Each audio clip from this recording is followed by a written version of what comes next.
Esta presentación corresponde a el tercer capítulo de neoplasias de la asignatura de fisiopatología para el segundo año de tecnología médica de la Facultad de Medicina, Universidad de Chile, y quien les habla es Inés Pepper. En esta ocasión veremos carcinogénesis y metástasis. Cuando hablamos de carcinogénesis estamos hablando de etiología del cáncer, estamos hablando de cómo influyen factores ambientales y factores genéticos en esta enfermedad. En este diagrama podemos observar que a medida que los factores genéticos van disminuyendo en cuanto a su influencia, va aumentando la influencia de factores ambientales. Y muchas enfermedades se ubican en este gran espectro que va desde aquellas enfermedades donde el factor genético es fundamental, como por ejemplo el síndrome de Down, la fenilcetonuria, hasta otras enfermedades donde lo ambiental es lo preponderante, como es el caso, por ejemplo, de la desnutrición severa. En entremedio están un montón de enfermedades que tienen un componente genético y un componente ambiental determinado. Visto desde este punto de vista, ¿qué es lo que sabemos sobre cáncer en cuanto a la etiología que ellos poseen? Como vemos acá, donde se reproduce el mismo tipo de espectro, podemos ver que los distintos tipos de cáncer están ubicados en distintos lugares de este espectro que va desde aquellos en que influye fundamentalmente lo genético y aquellos en que influye fundamentalmente lo ambiental. Y tenemos como por ejemplo el cáncer pulmonar, donde el medio ambiente es muy preponderante, y el retinoblastoma, en donde el factor genético es el más preponderante. Pero en términos generales podemos decir que los cánceres son enfermedades multifactoriales en las cuales interviene tanto el factor genético como el factor ambiental. Y de hecho, por ejemplo, el cáncer de piel es más frecuente en personas de piel clara y tiene que ver con un factor ambiental que es el sol. El cáncer de colon tiene también que ver con un factor genético. Hay algunos países en los cuales este cáncer es muchísimo más frecuente, pero también tiene que ver con un factor ambiental ligado a la dieta. El cáncer de mama, asimismo, tiene un factor genético. La presencia de algunos genes da cuenta de un porcentaje importante de estos tumores, pero también interviene el factor ambiental a través de la influencia de diversas hormonas. Y finalmente, en el retinoblastoma se produce la mutación de los dos alelos de los genes RB y la neoplasia aparece a temprana edad y es el factor genético el que es preponderante en su etiología. Ahora, ¿cómo podemos nosotros estudiar el problema de la etiología del cáncer? Podemos hacer distintos tipos de estudios y estos estudios nos han mostrado que solo alrededor del 5% de todos los cánceres tiene un carácter hereditario propiamente dicho. Y los cánceres hereditarios son consecuencia de mutaciones en las células germinales y en genes concretos que incrementan grandemente la susceptibilidad para padecer cáncer. Sin embargo, el medio ambiente es el que contribuye aportando cancerígenos químicos, físicos y virales, y estos cancerígenos pueden actuar sobre un genoma que no está alterado o que está previamente alterado y puede también estar predispuesto. ¿Cómo se estudia la etiología del cáncer? ¿Cómo se ha estudiado a lo largo de la historia este importante tema? En primer lugar, se hace un análisis epidemiológico donde se observa la incidencia y la mortalidad por cáncer en una población, o bien se hace estudio de mellizos, vale decir, la incidencia de un determinado tipo de cáncer en mellizos que viven en lugares diferentes, o estudios de inmigrantes, personas que se trasladan de un país a otro y adquieren las costumbres del país donde llegan. Entonces, si miramos, por ejemplo, en este mapa la incidencia de cáncer de mama, podemos mirar que en Norteamérica, en Europa y en Australia el cáncer de mama es muchísimo más frecuente que en el resto de los países. Mientras más oscuro el color dibujado en este mapa mundi, mayor es la incidencia de cáncer. Y esto se supone que no es casual, o sea, tiene que haber algún factor genético y algún factor ambiental que haga que la incidencia sea mayor entre las personas que viven en estos lugares geográficos. ¿Qué es lo que se hace con el análisis epidemiológico? En el análisis epidemiológico se detectan sustancias o condiciones que son sospechosas de ser cancerígenas, o sea, sustancias de las cuales se sospecha que aplicadas al ser humano van a producir una mayor incidencia de cáncer. Pero ¿cómo podemos saber si esto es correcto o no? Lo podemos saber tomando estas sustancias o condiciones e inyectándoselas a estos pequeños ratones que son fundamentales para el desarrollo de la ciencia, o bien incorporándolas en cultivos de tejidos. Si el animalito que ha recibido a este supuesto cancerígeno desarrolla una neoplasia maligna como la que se observa en esta ratita, entonces podemos decir que esa sustancia tiene las propiedades necesarias para transformar células normales en malignas y por lo tanto es un cancerígeno. Recién entonces podemos nosotros considerarla como tal. Vale decir, no basta el análisis epidemiológico, tenemos que demostrar experimentalmente que esa sustancia en particular es un cancerígeno. Este método se siguió claramente con respecto a muchos cancerígenos. Por ejemplo, hace muchísimo tiempo atrás, en 1700 y tanto, un médico inglés, Percival Pott, describió que los desollinadores que trabajaban en Inglaterra desollinando chimeneas hacían con mayor frecuencia el cáncer de escroto. ¿Por qué? Porque él, según Percival Pott, él postuló que la permanencia en los pliegues del escroto de derivados del carbón que provenía de las chimeneas que limpiaban estos jóvenes niños desollinadores, la permanencia de esta sustancia durante largo tiempo en ese lugar anatómico producía la transformación maligna.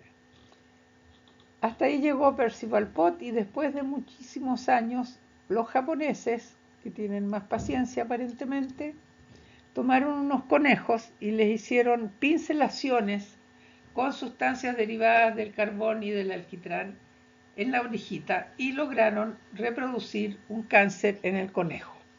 Y de esa manera se descubrió que los hidrocarburos policíclicos derivados del carbón son potentes carcinógenos.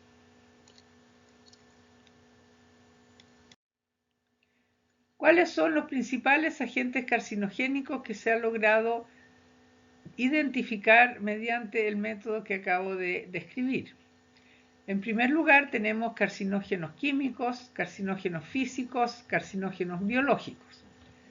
Entre los carcinógenos químicos, los más importantes son los hidrocarburos policíclicos, de los cuales les hablé recién, el dimetilbensantraceno, el benzopireno, el metilcolandreno. Estos son todas sustancias que están presentes en el humo del cigarrillo y en el humo de la marihuana y en general en muchísimos gases contaminantes que nos rodean. Las aminas aromáticas, los agentes alquilantes y algunos productos naturales como la aflatoxina B1, la cicacina y el safrol son todos carcinógenos químicos. Por otra parte, entre los carcinógenos físicos tenemos las radiaciones ionizantes, especialmente la radiación X y la radiación ultravioleta del sol. De manera que cuando nosotros estamos tomando sol, y sobre todo si somos de piel muy clara, estamos exponiendo nuestras células de los epitelios a un agente carcinogénico. Entre los agentes biológicos que producen cáncer están algunos virus DNA, como el virus papiloma humano, que se relaciona con el cáncer cervicouterino, el virus Epstein-Barr, el virus de la hepatitis B y C, y entre los virus RNA el HTLV1. Ahora, hay dos situaciones que quisiera recalcar, y una es que hay una bacteria, Helicobacter pylori, que vive en el estómago, que tendría un rol en la carcinogénesis del cáncer gástrico, pero no es un rol de carcinógeno, sino que aparentemente es un promotor de la situación cancerosa en las células de la mucosa gástrica. Y por otra parte, las hormonas en el ser humano, las hormonas gonadales y las hormonas hipofisiarias tienen un rol también en la carcinogénesis como facilitadores o promotores de la proliferación de células que han sido iniciadas, que han sido sujeto de carcinógenos químicos, físicos o biológicos. En el ratón y en la rata, las hormonas son propiamente cancerígenas. ¿Cuál es la proporción de factores ambientales y cáncer? Aquí vemos en esta figura estadística, vemos que el color azul oscuro es uno de los que más lugar ocupa y corresponde al tabaco, y el color azul claro corresponde a la dieta. Entonces, ambos elementos, tabaco y dieta, son responsables de una proporción importante de muertes atribuidas a factores no genéticos, muertes por cáncer atribuidas a factores no genéticos. Vemos también que influye el alcohol, los aditivos de la comida, el comportamiento sexual, aquí de color verde, y reproductivo, la ocupación de color verde más claro, y otros elementos siendo factores geofísicos importantes en cuanto a la influencia del sol en el cáncer de piel. Por otra parte, también existen elementos creados por el ser humano que están relacionados con el hecho de padecer cáncer. Entre ellos tenemos los anticonceptivos orales, la terapia hormonal posmenopáusica, el dietilvestrol, las drogas antiinflamatorias y el tamoxifen tienen alguna relación con algunos tipos de cáncer, tal como se nombra en esta tabla. Ahora, volviendo al estudio de la carcinogénesis, en el enfoque epidemiológico, lo que nosotros estamos analizando son factores genéticos, hábitos, alimentación, clima, condiciones laborales, contaminación y otros. Y una manera bastante peculiar de enfrentar el tema de cuánto influyen los factores genéticos y cuánto influyen los factores ambientales en los distintos tipos de cáncer, un enfoque es, como les dije anteriormente, el estudio de las migraciones humanas en el planeta. Y aquí tenemos una figura que corresponde a un estudio hecho en poblaciones de japoneses que migran a California. Si nos fijamos solamente en la barra de más arriba, de color azul, estamos mirando el cáncer de estómago. Si miramos la barra azul en el cáncer de estómago de los japoneses en Japón, vamos a llegar que llega al número 6,5 más o menos. Si miramos a los inmigrantes japoneses que fueron a California, pero que siguen siendo la primera generación los que propiamente migraron, vamos a ver que se reduce la tasa de muerte, pero no se compara con los que viven en los Estados Unidos, los blancos, que son las barras que están en la parte inferior de esta tabla. Y si miramos a los hijos de los inmigrantes japoneses, vamos a ver que la tasa de muerte baja aún más, pero nunca alcanza la tasa que tienen los norteamericanos blancos nacidos en Norteamérica. De manera que en este ejemplo nosotros podemos visualizar que al menos en el cáncer gástrico existe un factor genético importante y también un factor ambiental. Si uno mira los distintos países en cuanto a la incidencia de cáncer, puede ver que hay países donde hay una alta incidencia de un tipo determinado de cáncer y países donde hay muy baja incidencia. Y comparando una serie de parámetros de la vida de las personas en estos distintos países, uno puede lograr saber cuáles son los factores de riesgo y cuáles son los posibles agentes carcinogénicos. Por ejemplo, el cáncer de pulmón tiene a Estados Unidos como el país de más alta incidencia y de más baja incidencia a Madrás en la India. El cáncer de mama lo comparamos entre Hawái, Israel y así sucesivamente podemos mirar y ver y preguntarnos qué comparten los países que tienen alta incidencia y los países que tienen baja incidencia, qué diferencias presentan. Extrañamente, en Japón y Chile son los dos países que más incidencia de cáncer gástrico tienen. Sin embargo, si uno se pregunta en qué se parecen los japoneses a los chilenos, cuesta bastante dilucidar cuál es el factor común que ellos tienen, que los hace ser los primeros en el mundo en cuanto a incidencia de cáncer gástrico. Ahora, si nosotros nos vamos ya un poco más hacia lo molecular, podemos relacionar los genes que son afectados en la carcinogénesis con el medio ambiente. En este esquema, nosotros podemos ver primero que los carcinógenos son modificados por productos de genes que los metabolizan. Los carcinógenos alteran la expresión de genes que los metabolizan y la exposición al medio ambiente puede producir mutaciones en genes relacionados con cáncer y alteración en las vías regulatorias que mantienen la estabilidad genética y el comportamiento social de las células, del cual ya hemos hablado en clases anteriores.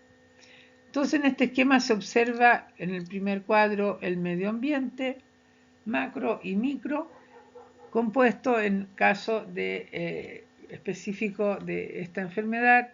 En el medio ambiente van a influir sustancias químicas, virus, radiaciones y agentes físicos, y en el ambiente micro pueden participar facilitando la acción de los carcinógenos radicales libres de oxígeno, óxido nítrico, hormonas, factores de crecimiento, etc. Entonces el tema es bastante complejo, pero en el medio ambiente nosotros nos encontramos con una serie de condiciones y sustancias cuya carcinogénesis es comprobada. Ahora bien, ¿cuáles son los genes que se alteran durante este efecto carcinogénico? Los genes llamados caretakers o cuidadores, que son los genes que encargados de reparar el DNA y de metabolizar el carcinógeno. Y por otra parte están los genes guardianes, que son los que controlan el ciclo proliferativo y la apoptosis. Cuando hay una una alteración de estos genes, entonces se conduce al cáncer. Ahora, todo esto es muy variable entre las distintas personas y los distintos tipos de cáncer. Ahora, en la carcinogénesis se describen varias etapas, es un proceso complejo, largo y que involucra la transformación de una célula en célula maligna que a su vez va a tener una ventaja selectiva, una ventaja proliferativa y en cuanto al lugar que ocupa por sobre las células normales. En este esquema podemos mirar en la primera célula que pueden actuar sobre ella agentes químicos, radiaciones, virus, que van a producir una activación en genes del núcleo que tienen que ver con la proliferación, la diferenciación y la muerte celulares. Ahora, cuando esto ocurre, se produce entonces un cambio genético y la célula se dice que está iniciada. Esta célula iniciada sufre una expansión clonal selectiva. ¿Por qué? Porque tiene defectos en la diferenciación terminal o tiene defectos en el control del crecimiento o es resistente a la citotoxicidad o tiene defectos en la apoptosis. Se produce entonces una expansión clonal selectiva y esta célula que está iniciada comienza a proliferar y a generar un clon que es heterogéneo y que constituye una lesión preneoplásica. Una vez que se sufre otro cambio genético, va a venir la presencia de una neoplasia maligna y mediante otros cambios genéticos se va a producir el cáncer clínicamente detectable. A este se suman más cambios genéticos para producir la metástasis y probablemente la muerte del paciente. Ahora, ¿cuáles son los genes que están siendo alterados en todas estas alteraciones sucesivas de cambios genéticos? Son lo que ya habíamos analizado en la segunda clase: activación de protoncogenes, inactivación de genes supresores y inactivación de genes que dan cuenta de la estabilidad genómica de la célula. En la carcinogénesis química, y ya nos vamos a ir más al detalle, participan más o menos 200 compuestos químicos son carcinógenos, comprobados en el animal experimental. La carcinogénesis química requiere en general de exposición crónica durante un largo periodo, durante años. Y a lo largo de todo este tiempo se van produciendo eventos que involucran daño al DNA y cambios en la expresión génica.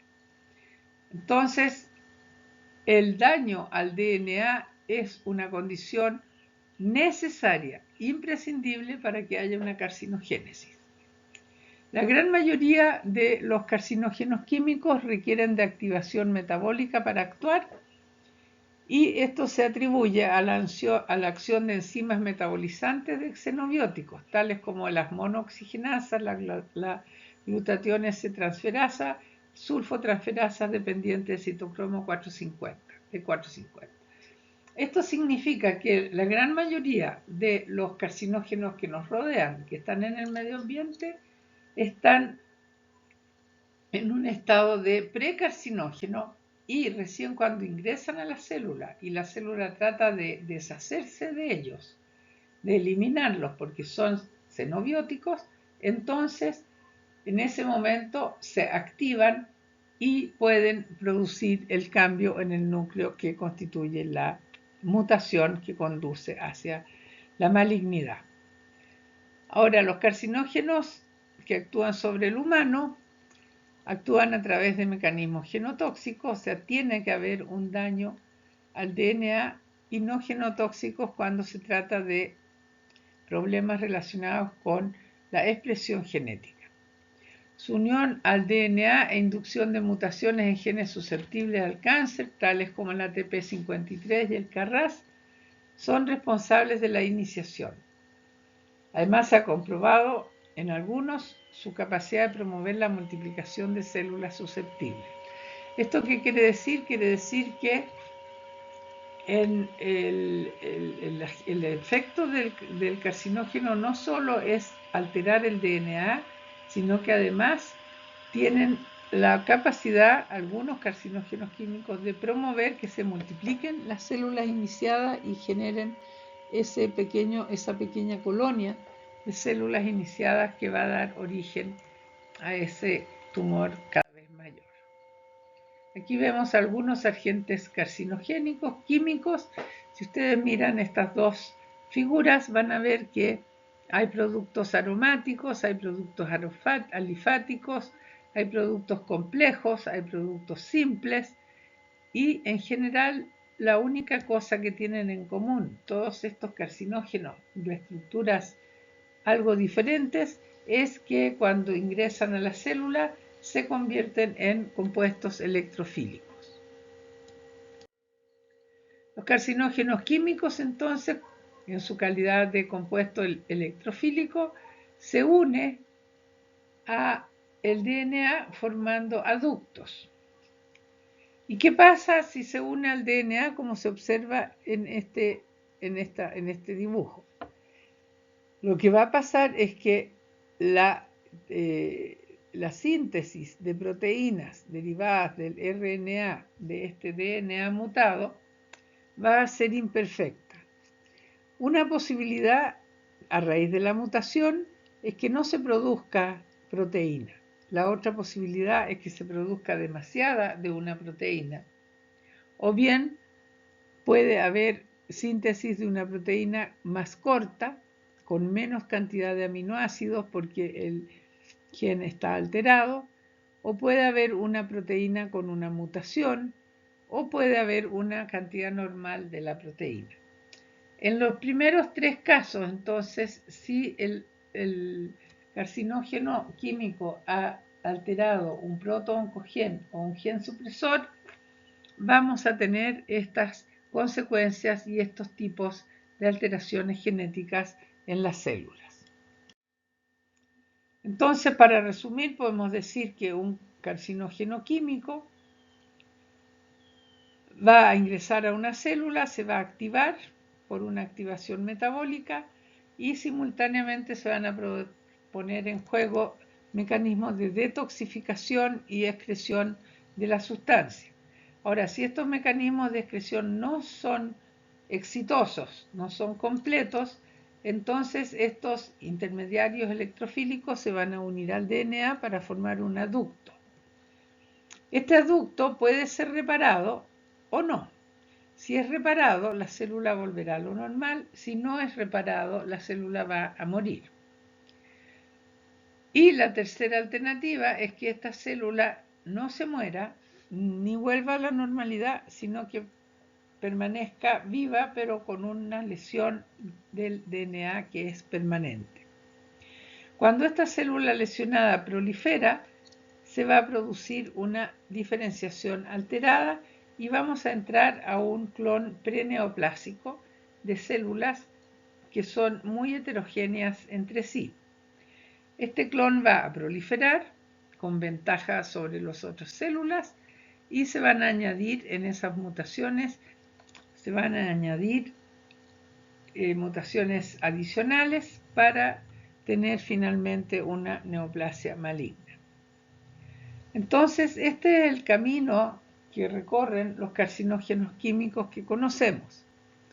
¿Y qué conocemos? Conocemos más o menos 200 compuestos químicos que son carcinogénicos para el ser humano, que la mayoría requieren activación metabólica y que presentan distintos mecanismos genotóxicos induciendo mutaciones en oncogenes y genes supresores.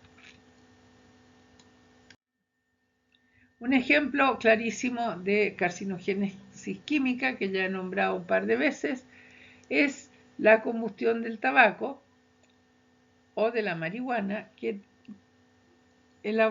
origina un tipo de humo que contiene más de 4.000 sustancias químicas.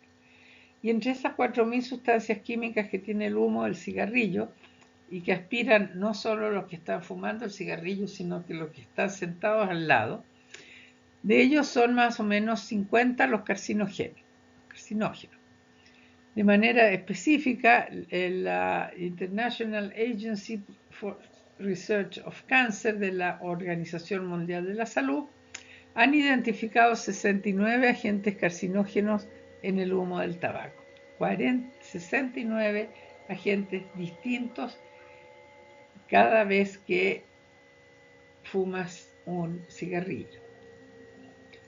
De estos carcinógenos, 11 son carcinógenos para los humanos, 7 son probablemente carcinógenos para los humanos y 49 son carcinógenos para los animales. Acá vemos en esta foto un cáncer pulmonar y en la radiografía lo mismo. Bien, pasemos a los agentes carcinógenos físicos y como les decía, los agentes más importantes son la radiación ultravioleta, las radiaciones ionizantes y se relacionan principalmente con cáncer de piel, especialmente en las personas de poca pigmentación de la piel y en leucemias.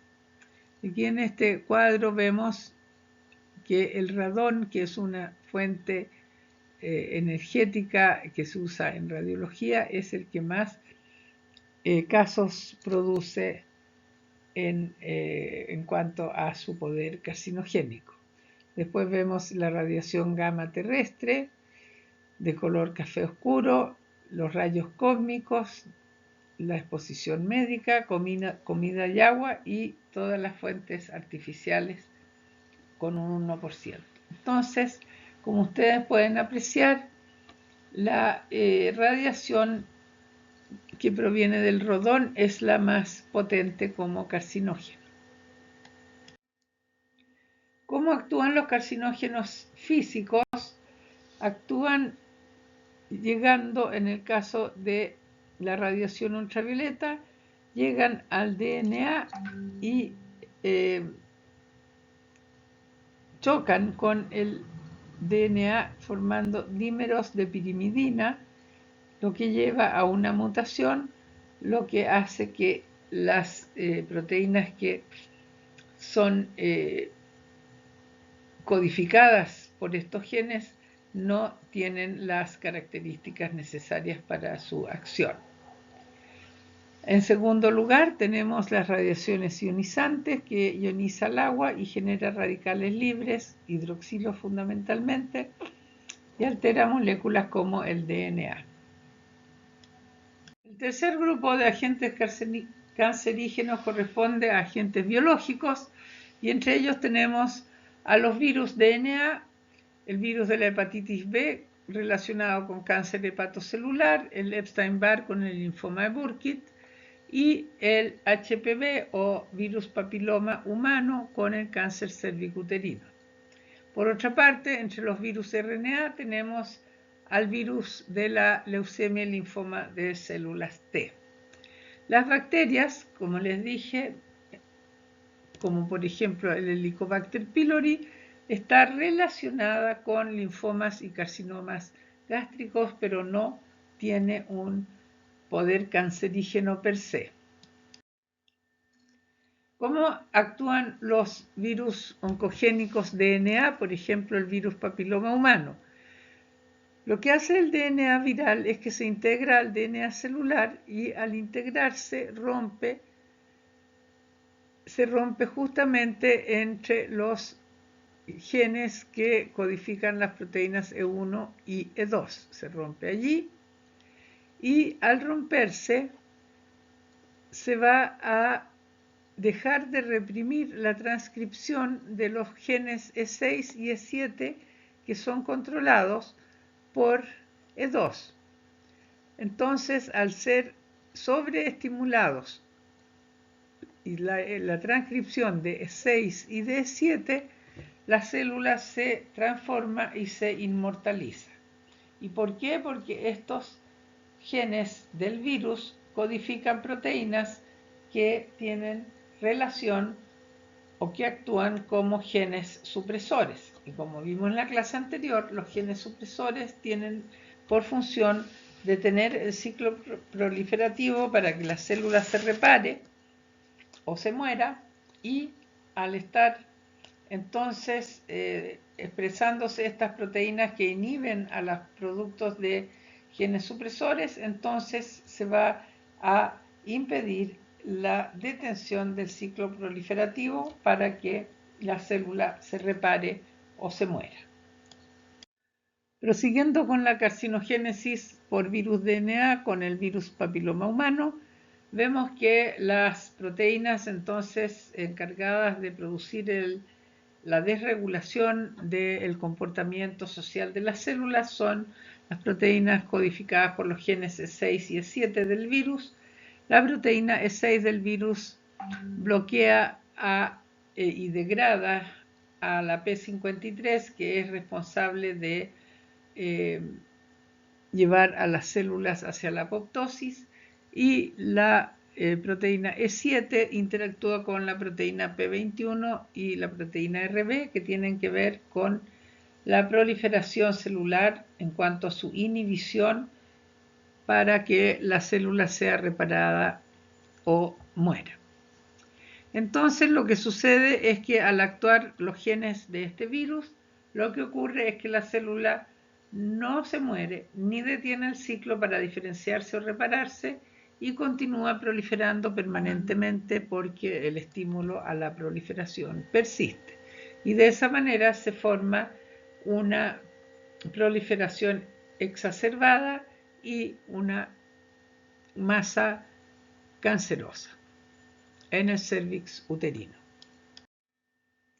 Entonces, en resumen, aquí tenemos la misma tabla con los agentes carcinogénicos, y podemos decir que en la génesis del cáncer influyen factores genéticos, vale decir, un genoma previamente dañado o predispuesto a sufrir daño por carcinógenos químicos, físicos o virales, que corresponden a factores ambientales.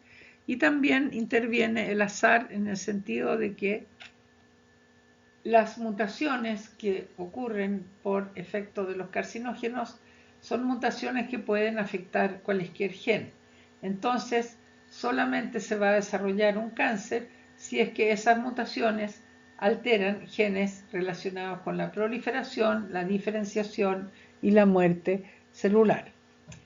Es por eso que se sabe, o por eso nos explicamos, que si vemos lo que ocurre en el cáncer pulmonar, por ejemplo, vemos que el 98% de las personas que padecen cáncer pulmonar han sido fumadores. En cambio, no todos los fumadores hacen cáncer pulmonar. Eso nos hace pensar que hay muchos fumadores que, si bien están ingresando carcinógenos químicos permanentemente, en ellos por azar no se han producido alteraciones en los genes que tienen que ver con la proliferación, la diferenciación y la muerte celular. Cada tipo de cáncer, entonces, en cada individuo tiene un componente genético, y esto nos hace explicarnos entonces cómo los factores ambientales carcinogénicos actúan sobre factores genéticos, sobre los genes, para producir esta enfermedad. En resumen, el cáncer surge por un daño subletal al DNA, por efecto de carcinógenos de origen externo, o bien por productos endógenos, o bien por mutaciones espontáneas. El factor común a todo proceso carcinogénico es que haya un daño genético que afecte a protooncogenes o genes supresores. Y el cáncer se origina por la expansión clonal de una célula que se transforma en maligna y que posteriormente va adquiriendo mutaciones aditivas.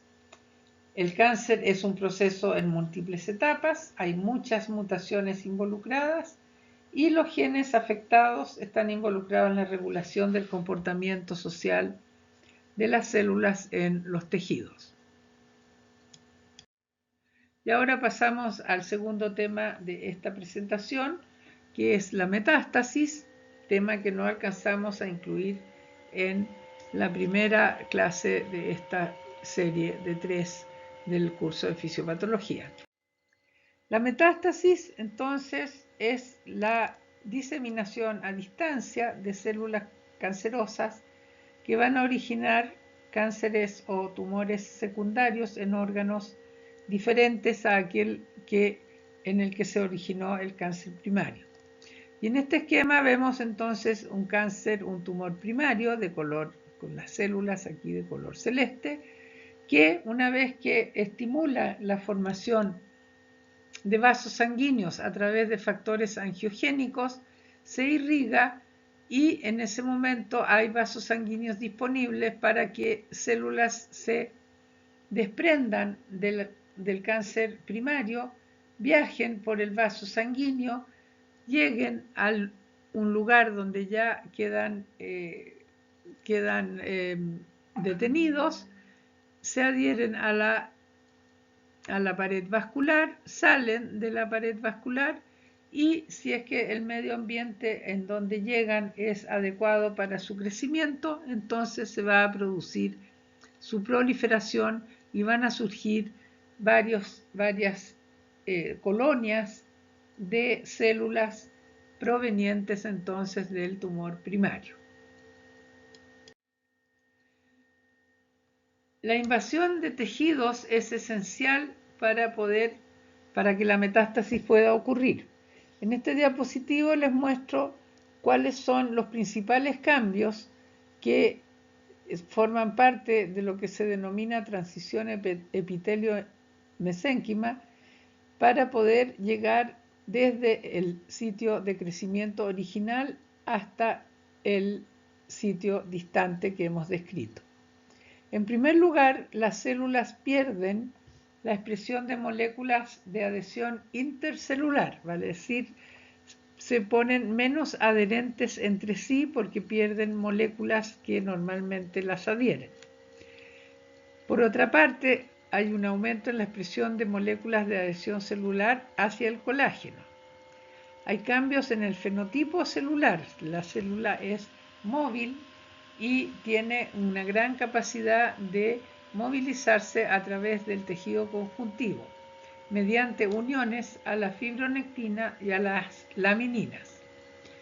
Posteriormente, estas células ingresan en los vasos linfáticos y en los vasos sanguíneos y para ello utilizan la expresión de de moléculas proteasas que degradan la membrana basal, degradan el colágeno y les permite entonces romper la pared del vaso e ingresar al lumen de este vaso. Y además estas células aumentan su motilidad, su movimiento.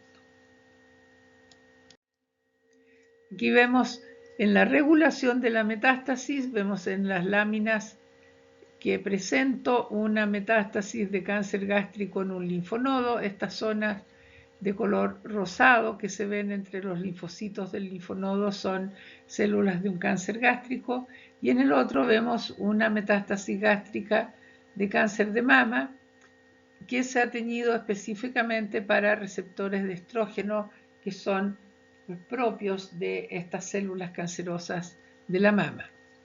Ahora, ¿cuáles son los factores que facilitan la metástasis? Factores dependientes de las células tumorales son la producción de factores de crecimiento y sus receptores, la producción de factores angiogénicos, la mayor movilidad, la capacidad de invadir mediante la secreción de estas proteasas y la agregación y la deformabilidad de las células.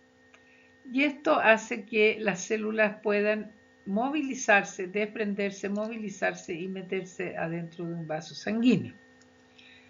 En cuanto a las células del huésped que facilitan la metástasis, tenemos que hay secreción de factores de crecimiento paracrinos y endocrinos, la neovascularización, las plaquetas y sus productos, que como vamos a ver más adelante, protegen a las células cancerosas en su viaje, y células inmunológicas y sus productos, especialmente las citoquinas, que en etapas tardías de la neoplasia facilitan la metástasis. La inhibición de la metástasis, o sea, factores que juegan en contra de este proceso, están la antigenicidad. Las células cancerosas tienen antígenos distintos a los propios, son neoantígenos que pueden ser reconocidos por las células del sistema inmunológico. Hay inhibidores de la angiogénesis y de la cohesión y células, tejidos que, presencia de enzimas proteolíticas que inhiben a las enzimas proteolíticas cancerosas. Por otra parte, están las barreras de los tejidos, que son factores que inhiben la metástasis, la turbulencia de la sangre, los inhibidores de enzimas proteolíticas presentes en los tejidos, factores antiproliferativos e inhibidores de la angiogénesis, son todos factores que inhiben la metástasis. Evidentemente, ustedes podrán deducir que cuando los factores que facilitan la metástasis predominan por sobre aquellos que la inhiben, entonces se va a producir este fenómeno. Aquí vemos con un poco más de detalle los diferentes eventos que ocurren durante la metástasis. En primer lugar vemos el del tumor primario, que se llena de vasos sanguíneos, las células se disocian, se separan entre sí, invaden el tejido cercano, se unen a las fibras colágenas a través de fibronectina y laminina y se meten al vaso sanguíneo, viajan y salen hacia el hueso, en este caso hacia el cerebro o hacia el pulmón. Acá vemos las moléculas de adhesión celular que cambian en las células cancerosas, ya que se produce una disociación cuando se fosforila la beta-catenina y la proteína P120 se disocia de la caderina. Entonces, estas integrinas se unen a proteínas de la matriz extracelular, como dije, tal como la fibronectina, el colágeno, la fibronectina y la laminina. Mediante estas proteínas de anclaje hacia el colágeno, las células pueden movilizarse fácilmente hacia los vasos sanguíneos.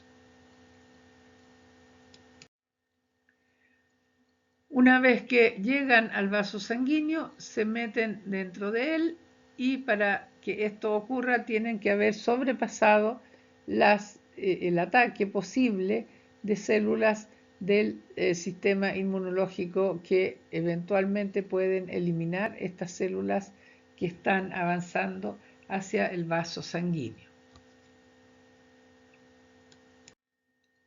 Cuando están circulando estas células dentro del vaso, las plaquetas del propio huésped, del portador de esa neoplasia, ayudan a que las células viajen sin ser notadas por las células del sistema inmunológico, ya sea innato o adaptativo, y evaden la acción de linfocitos, de células NK, linfocitos citotóxicos fundamentalmente. Entonces, en resumen, los mecanismos de metástasis por células neoplásicas de tejido del huésped están anotadas en esta tabla. Y con esto terminamos esta sección de neoplasias para el segundo año de Tecnología Médica, Facultad de Medicina, Universidad de Chile.